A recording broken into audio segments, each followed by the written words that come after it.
예, 장관님. 예. 지금 법제처가요, 헌법주석서라는 걸 발간을 했거든요. 거기에 보면 대통령 직무대행의 범위는 현상 유지 위주로 해야 된다, 새로운 걸 하면 안 된다, 이렇게 되어 있고요. 서울대 총장이자 한국법학교수회 회장인 성낙인 교수 헌법학 책에도 권한대행의 범위 밖에 있는 게 헌법재판소장, 헌법재판관, 대법원장, 대법관 등의 임명이라고 명시되어 있습니다. 이 견해에 대해서 어떻게 생각하십니까? 우리 헌법에는 대통령 권한대행의 권한 범위에 대해서 특별한 규정이 없고 학계나 실무에서는 다양한 견해가 있는 것으로 알고 있습니다. 장관님 견해는 어떠십니까?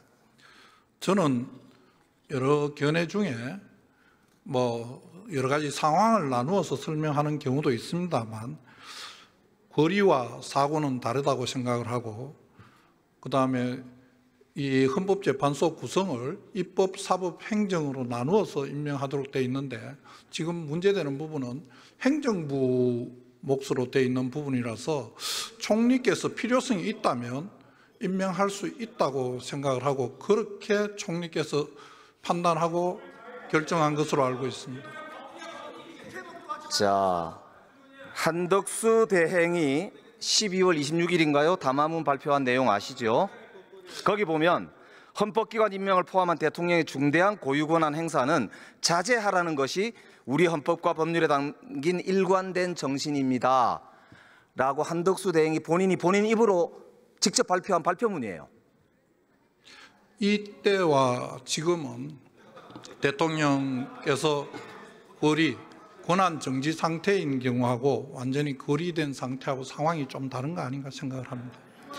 지금 법꾸라지의 면모를 지금 정확하게 보여주시는 거거든요. 표현이 좀 과하십니다.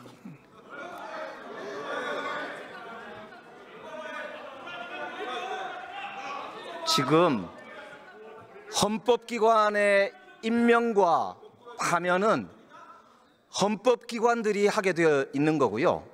헌법기관의 기본은 국민의 선출과 헌법에 나와 있는 내용들입니다.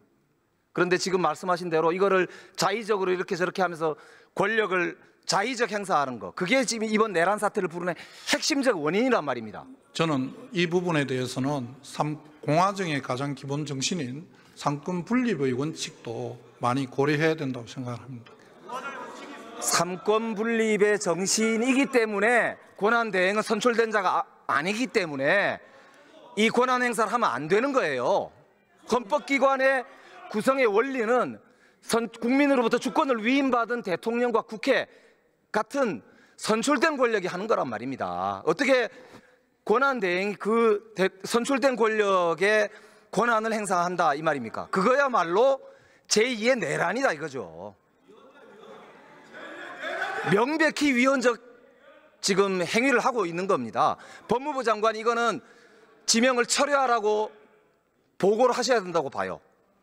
그게 법무부 장관의 직무적 책임이란 말입니다. 그래서 지금 묻고 있는 거예요. 총리께서 여러 가지 다 고려를 하셨을 것이라고 생각하고 제가 말씀드린 바와 같은 그런 이유로 임명을 하신 게 아닌가 생각을 합니다. 이완규 처장하고 비상계엄 난 다음 날 안가회동 하셨죠? 만났습니다. 예. 거기서 무슨 말씀 하셨었어요? 여러 번 국정조사 과정과 저희들 상임위원회에서 이미 많은 말씀을 드렸습니다. 그 무슨 말씀 하셨어요? 저희들 그때 다 말씀드린 내용이 그날 아침에 저희들 행안부 그다음에 비서실 다 사의를 표했었고 그런 과정에 식사라도 한번 하자 하는 연락이 와서 식사를 하게 되었고 그 과정에 여러 가지 이야기가 있었지만은 제2계엄 이런 내용은 전혀 없었습니다. 지금 장관께서 내란 공범 아니냐 이런 비판을 많이 받으시죠? 저는 내란 공범이라고 생각해 본 적이 한 번도 없고 내란을 공모한 적도 없습니다. 그렇기 때문에 그런 오해를 벗으시려면 조금 전에 제가 말씀드렸죠. 한덕수 대행이 내란 공범이라는 차원에서 충성하신다라는 말씀을 듣기 싫으시면은 헌재재판관 지명을 당장 철회하라고 보고하시기 바랍니다. 하시겠습니까? 총리께서 여러 가지 고려해서 결정한 것으로 알고 있고 그 결정을 존중합니다.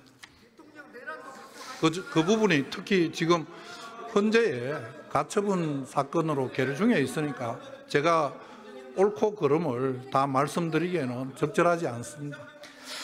자, 오늘 보도를 보니까요. 윤석열, 김건희 부부가 대통령 관저로 갈 때 500만 원 정도의 캣타워, 2천만 원 정도의 흰옥기 욕조가 설치됐었다. 그런데 이사 과정에서 이게 운반이 됐다라고 하는 정황이 나왔거든요. 이게 횡령 아닌가요? 저는 그 내용을 자세히 알지 못합니다. 만약에 그게 사실이라면 횡령 아닐까요? 여러 가지로 좀 따져봐야 할 것 같습니다. 뭘 따지죠?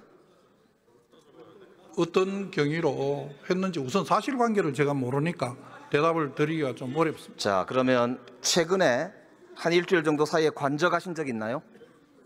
제가요? 네. 저는 직무정지를 당한 상태라서 어디로 가지를 못합니다.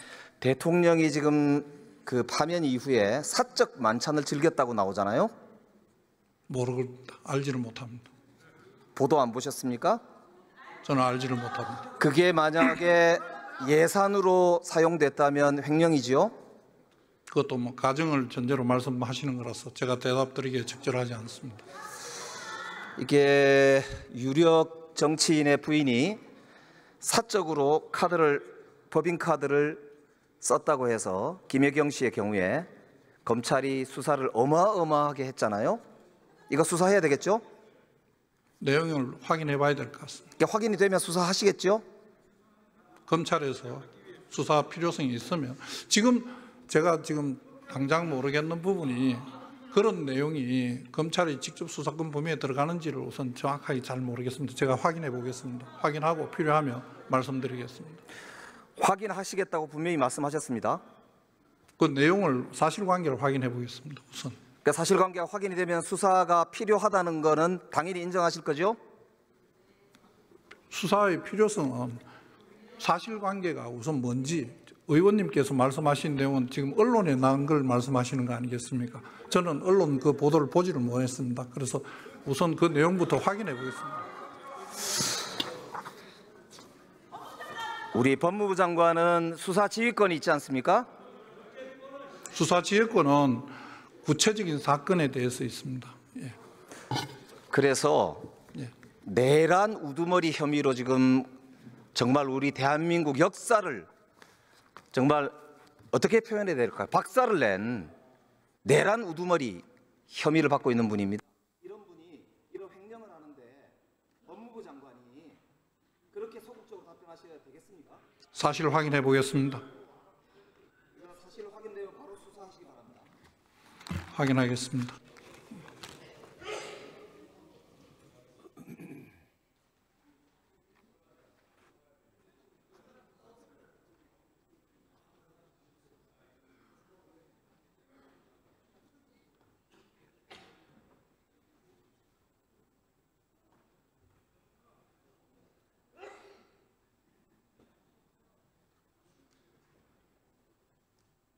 존경하는 국민 여러분, 더불어민주당은 대한민국을 끝까지 지킬 것입니다. 끝까지 더불어민주당과 함께해 주십시오. 최선을 다하겠습니다. 고맙습니다.